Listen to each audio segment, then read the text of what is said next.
ये कहानी है एक ऐसी हस्ती रतन टाटा की जिसने अपने अपमान का बदला ताव में आकर नहीं बल्कि सफलता के झंडे गाड़ कर लिया।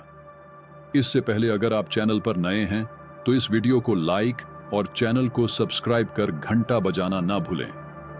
कहते हैं कि अक्सर आम लोग अपमान का बदला तत्काल ले लेते हैं, लेकिन महान लोग उसे अपनी सफलता की सीढ़ी बना लेते हैं। टाटा कंपनी को नई ऊंचाइयों पर पहुंचाने वाले रतन टाटा पर यह कहावत बिल्कुल सटीक बैठती है। टाटा सन्स में 100 से ज्यादा कंपनियां आती हैं।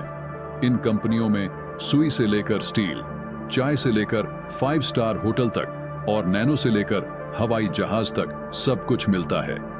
यहां हम टाटा ग्रुप के चेयरमैन रहे रतन टाटा के जीवन की एक ऐसी कहानी बताने जा रहे हैं जो सभी के लिए प्रेरणादायक है।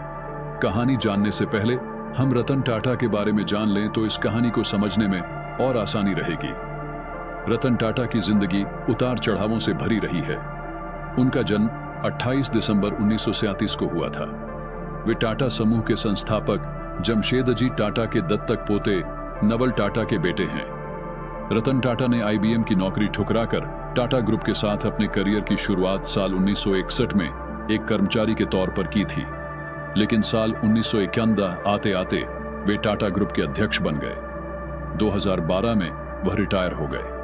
रतन टाटा ने अपने 21 साल के राज में कंपनी को शिखर पर पहुंचा दिया। कंपनी की वैल्यू 50 गुना बढ़ा दी। वो फैसले लेते गए और उन्हें सही साबित करते गए। ये बात है साल 1978 की, जब टाटा मोटर ने अपनी पहली पैसेंजर कार इंडिका बाजार में उतारी थी। दरअसल ये रतन टाटा का ड्रीम प्रोजेक्ट था और इसके लिए उन्होंने जी तोड़ मेहनत भी की, लेकिन इस कार को बाजार से उतना अच्छा रिस्पॉन्स नहीं मिल पाया जितना उन्होंने सोचा था। इस वजह से टाटा मोटर्स घाटे में जाने लगी। कंपनी से जुड़े लोगों ने घाटे को देखते हुए रतन टाटा को इसे बेचने का सुझाव दिया और न चाहते हुए भी रतन टाटा को इस फैसले को स्वीकार करना पड़ा। इसके बाद वो अपनी कंपनी बेचने के लिए अमेरिका की कंपनी फोर्ड के पास गए।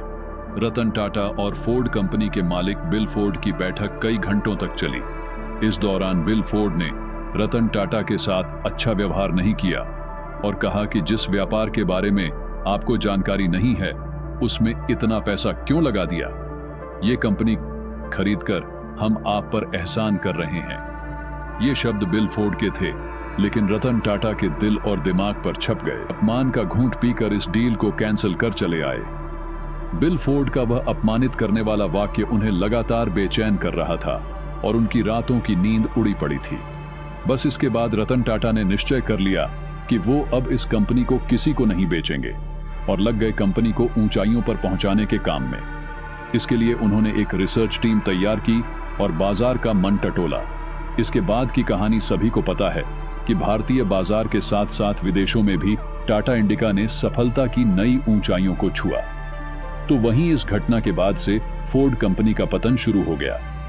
साल 2008 तक आते आते फोर्ड कंपनी दिवालिया होने के कगार पर पहुंच गई थी। मौके की नजाकत को समझते हुए रतन टाटा ने फोर्ड की लग्जरी कार, लैंड रोवर और जैगुआर बनाने वाली कंपनी JLR को खरीदने का प्रस्ताव रखा, जिसको फोर्ड ने स्वीकार भी कर लिया। इसके बाद मीटिंग के लिए फोर्ड के अधिकारी भारत आए और बॉम्बे हाउस में मीटिंग फिक्स हुई। इसके बाद यह सौदा लगभग 2.3 अरब डॉलर में हुआ। तब बिल फोर्ड ने रतन टाटा से वही बात दोहराई जो उन्होंने रतन टाटा से कही थी, लेकिन इस बार थोड़ा बदलाव था। आज JLR टाटा ग्रुप का हिस्सा है और बाजार में बेहतर मुनाफे के साथ आगे बढ़ रहा है।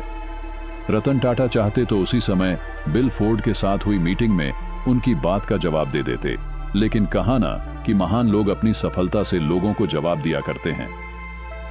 आज JLR टाटा ग्रुप का हिस्सा है और बाजार में बेहतर मुनाफे के साथ आगे बढ़ रहा है। रतन टाटा चाहते तो उसी समय बिल फोर्ड के साथ हुई मीटिंग में उनकी बात का जवाब दे देते, लेकिन कहा ना कि महान लोग अपनी सफलता से लोगों को जवाब दिया करते हैं।